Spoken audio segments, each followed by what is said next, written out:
Hello students, जैसा कि आप सभी लोगों का जो एसएससी फेस 11 का एग्ज़ाम है वो कल यानी कि 27 जून से आप सभी लोगों का शुरू हुआ था और यहाँ पर आज है 28 जून और जो है 28 जून को आपका थर्ड शिफ्ट का एग्ज़ाम ख़त्म हो गया। तो जो भी क्वेश्चंस हमें मिल पाए जीके जीएस से रिलेटेड उन सभी क्वेश्चंस का यहाँ पर हम एनालिसिस करवाने वाले हैं। तो बस आप लोगों को वीडियो के लास्ट तक बने रहना है और वीडियो को लाइक शेयर और सब्सक्राइब चैनल को आपको ज़रूर कर देना। तो चलिए शुरू करेंगे बिना टाइम वेस्ट किए कि आज आपके थर्ड शिफ्ट का लेवल क्या रहा हुआ था और क्वेश्चन किस तरह से पूछे गए थे।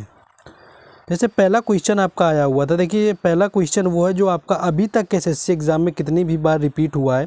इससे पहले आपका एमटीएस एग्ज़ाम हुआ, उसमें 3 से 4 बार आपका पूछा गया। क्वेश्चन ये है कि जो लॉन्ग वॉक टू फ्रीडम है वो पुस्तक के लेखक कौन है। तो अगर लॉन्ग वॉक टू फ्रीडम की बात कर लें कि किसकी लिखी गई आत्मकथा का नाम है, तो यहाँ पर नेल्सन मंडेला आपका राइट आंसर हो जाएगा, जो कि अफ्रीका के पहले अश्वेत राष्ट्रपति के द्वारा लिखी गई उनकी आत्मकथा है। तो यहाँ पर नेल्सन मंडेला इसका राइट आंसर हो जाएगा, जिसे 1995 में लिटिल ब्राउन एंड कंपनी के द्वारा प्रकाशित किया गया था। और बात करेंगे तो ये जो आपकी इनकी पुस्तक है उनकी प्रारंभिक जीवन, शिक्षा और 27 वर्ष में हुई उनको जो कैद हुई थी यानी कि जेल हुई थी 27 वर्ष की उम्र में नेल्सन मंडेला को, उसके बारे में यहाँ पर व्याख्यान करती है। यानी पूरी तरह से आपकी बात करें तो ये बायोग्राफी है नेल्सन मंडेला की, जो कि अफ्रीका के पहले अश्वेत राष्ट्रपति बने हुए थे। तो यहाँ पर लॉन्ग वॉक टू फ्रीडम यहाँ पर राइट आंसर हो जाएगा आपका नेल्सन मंडेला। नेक्स्ट क्वेश्चन है, ये ऐसा क्वेश्चन है आपका कि अगर आप लोगों ने पहले किसी भी दिन एनालिसिस देखा तो ये क्वेश्चन किसी का गलत नहीं होता रहा होगा, क्योंकि पूरा जितना अभी बताने वाले हैं उतनी ही सारी बातें मैंने पहले ही बताई। जैसे आपसे यहाँ पर पूछा बस इतना गया था कि 2011 की जो जनगणना थी उसके अनुसार महिला साक्षरता दर कितना था आपका। तो 2011 की जनगणना के लिए आपको 10 बार बता चुके हैं, जितनी बार आपका पुरुष साक्षरता 2-3 बार पूछा गया, ओवरऑल पूछी गई। तो आपको इतना ही बताते हैं कि जो देश की साक्षरता कुल रही हुई थी वो 74.4% रही हुई थी, यानी 74.04% है कुल आपकी साक्षरता दर भारत की, जिसमें पुरुषों की आपके 82.14% आपके रही हुई है, जो कि 2 बार आपका अभी फेस 11 के एग्जाम में पूछा जा चुका है। और आज आपका यहाँ पर महिला का पूछा गया जो कि 65.46% रहा हुआ। तो 65.46% आपका राइट आंसर हो जाएगा, जो कि महिला साक्षरता दर है भारत की। नेक्स्ट क्वेश्चन है कि यूक्रेन में फंसे भारतीयों को निकालने के लिए कौन सा ऑपरेशन चलाया गया था। तो यूक्रेन, और जब आपको पता होगा कि यूक्रेन के साथ में जब रूस का युद्ध आपका चल रहा था, यूक्रेन वर्सेस अब आपका रूस का युद्ध था, तो उसमें वहाँ पर कुछ भारतीय स्टूडेंट फंसे हुए थे जिनको निकालने के लिए ऑपरेशन गंगा चलाया गया था। यानी ऑपरेशन गंगा के तहत वहाँ पर रह रहे भारतीयों को निकाला गया था। और इस अभियान की बात करें तो इस अभियान के द्वारा फंसे हुए लगभग 22,500 से भी अधिक नागरिकों को स्वदेश लाया गया था। यानी 22,500 जो भारतीय हैं उनको ऑपरेशन गंगा के तहत यूक्रेन से लाया गया था। तो ये क्वेश्चन पूछा गया था। बाकी आपकी बात करें ऑपरेशन देवी जो आपका चलाया हुआ था, देवी शक्ति जो आपका था, एक देवी ऑपरेशन था, जब अफगानिस्तान में वहाँ पर आपका आक्रमण हुआ था तालिबानियों का, तो वहाँ पर जो भारतीयों फंसे हुए थे उनको निकालने के लिए ऑपरेशन देवी चलाया गया था। तो आपको याद रखना है ऑपरेशन देवी, तो सारे आपको याद रखना है। हो सकता है ऑपरेशन गंगा आपसे पूछा गया वो भी आपसे पूछ सकते हैं, क्योंकि क्वेश्चन रिलेटेड पूछे जा रहे हैं।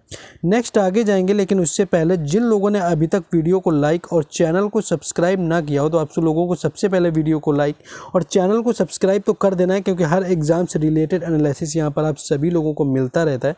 तो यहाँ पर आप लोग जैसे कर देंगे सब्सक्राइब तो आपको हर एग्जाम का एनालिसिस मिलेगा। बाकी आपका किसी भी दिन का छूटा हुआ है, आपकी प्लेलिस्ट बनी हुई है फेस 11 के नाम से, आपकी analysis face 11 SSC face 11 analysis के नाम से आपकी प्लेलिस्ट बनी हुई है। सभी शिफ्टों का एनालिसिस वहाँ पर पड़ा हुआ है, आप जाकर के आसानी से देख सकते हैं। तो आपको बस इतना करना है। बाकी इन सारे क्वेश्चंस का पीडीएफ आपको टेलीग्राम चैनल और व्हाट्सएप ग्रुप पर मिलेगा, जिसका लिंक आपको डिस्क्रिप्शन में दिया गया है। क्वेश्चन ये पूछा गया था आपका कि कलारीपयट्टू नृत्य किस राज्य में किया जाता है। अगर कलारीपयट्टू की बात करें तो एक तरह का आपका मार्शल आर्ट होता है, जिसकी अगर बात करें कलारीपयट्टू भारतीय राज्य केरल में प्रचलित एक मार्शल आर्ट है।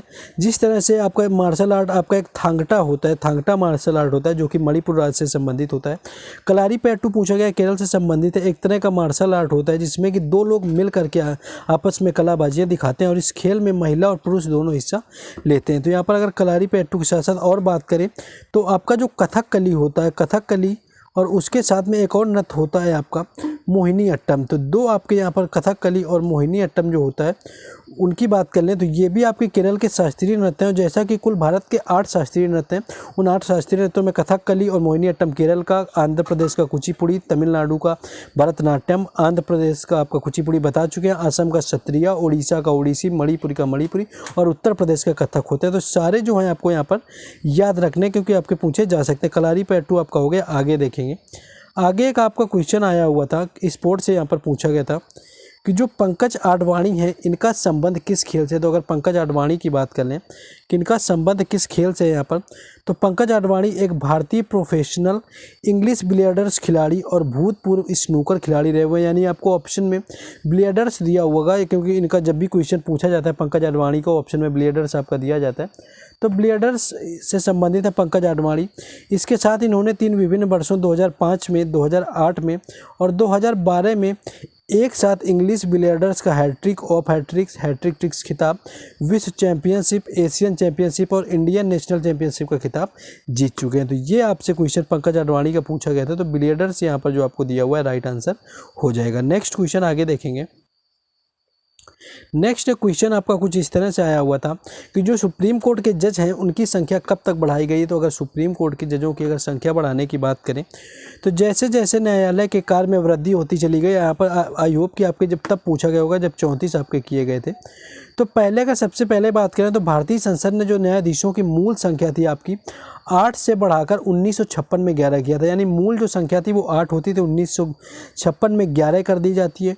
उसके बाद आता है 1960 और ज़रूरत पड़ती तो 14 कर दी जाती है। 1978 आता है 18 कर दी जाती है। फिर आपका होता है 1986, तब आपकी 26 कर दी जाती है। 2008 में आपकी 31 कर दी गई थी। और उसके बाद जो आपकी अंतिम बार हुई है 2019 में आपका एक विधेयक पारित किया गया था जिसके तहत जजों की जो सुप्रीम कोर्ट में संख्या वो 34 कर दी गई थी। अगस्त महीने में आपका हुआ था, अगस्त 2019 में यह नियम पारित हुआ था जिसमें कि सुप्रीम कोर्ट के जजों की संख्या 34 बढ़ा करके कर दी गई थी।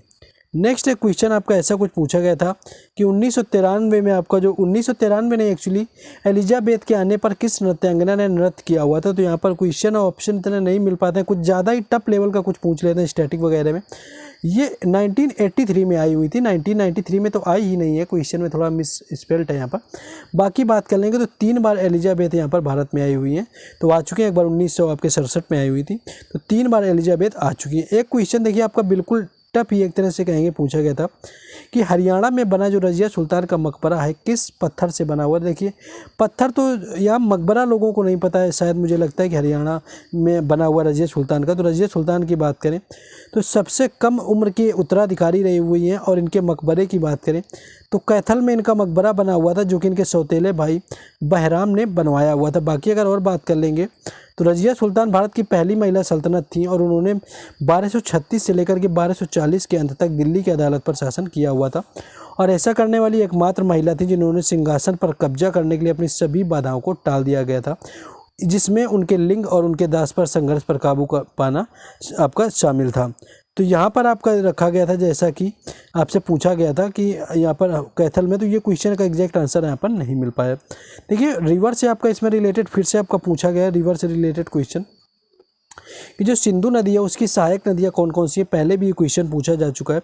तो जो बात करें यहाँ पर पश्चिम से बात करेंगे तो पश्चिम से तो सिंधु की प्रमुख सहायक नदियाँ होती हैं, उनमें से एक आपकी काबुल आ जाती है और कुरेम नदियाँ आती हैं। वहीं अगर यहाँ पर आपसे पूर्व से पूछी गई थी, अगर पूर्व से पूछ ली जाए तो मुख्य 5 नदियां होती हैं जो कि पूर्व से सिंधु नदी की सहायक नदी होती है। इसमें कि झेलम आपकी आती है, चिनाब आ जाती है, रावी आ जाती है, व्यास आ जाती है, सतलुज आती है। तो ये आपकी यहाँ पर 5 नदियां आ जाती हैं। और सिंधु प्रणाली जो है आपकी प्रमुख नदियों में से 12मासी होती है। सिंधु नदी है जो कि अरब सागर में गिरती है, इसके साथ साथ नर्मदा और ताप्ती नदियाँ भी होती हैं जो कि अरब सागर में गिरती हैं। तो ये क्वेश्चन आपका पहले यानी कि कल पूछा जा चुका है। नेक्स्ट क्वेश्चन आपका सेकेंड या फर्स्ट शिफ्ट का ये क्वेश्चन था जो कि आपका सेकेंड शिफ्ट में पूछा गया था। एज इट इज वहाँ पर ये पूछा था कि पुराने किले का निर्माण किन 2 शासकों ने करवाया था, यहाँ पर ये पूछ लिया किसने करवाया हुआ था। तो अगर यहाँ पर बात कर लेंगे पुराना किला की, तो पुराना किला नई दिल्ली में यमुना नदी के किनारे स्थित प्राचीन दीनपना नगर का वो आंतरिक किला है और इस किले का जो निर्माण है वो शेर शाह सूरी के द्वारा करवाया गया था, यानी शेर शाह सूरी ने करवाया हुआ था। बाकी इनके साथ हुमायूं ने भी करवाया हुआ था। अगर दो शासक आपसे पूछे जाए तो हुमायूं भी आंसर होगा। बाकी निर्माण शेर शाह सूरी ने अपने शासनकाल 1540 से लेकर के 1545 के बीच में करवाया हुआ था। तो ये क्वेश्चन यहाँ पर आपका देखिए रिपीटेड पूछ लिया गया था। तो इतने ही क्वेश्चन थे, ज़्यादा क्वेश्चन नहीं मिल पाते इस एग्जाम के। बस अगर आप लोगों ने सब्सक्राइब, लाइक और आपने शेयर नहीं किया हुआ है तो आप लोगों को कर देना लाइक, शेयर और सब्सक्राइब। और इन क्वेश्चंस का PDF आपको टेलीग्राम चैनल और व्हाट्सएप ग्रुप पर मिलेगा। इसका लिंक जो है आपको डिस्क्रिप्शन में दे दिया गया है।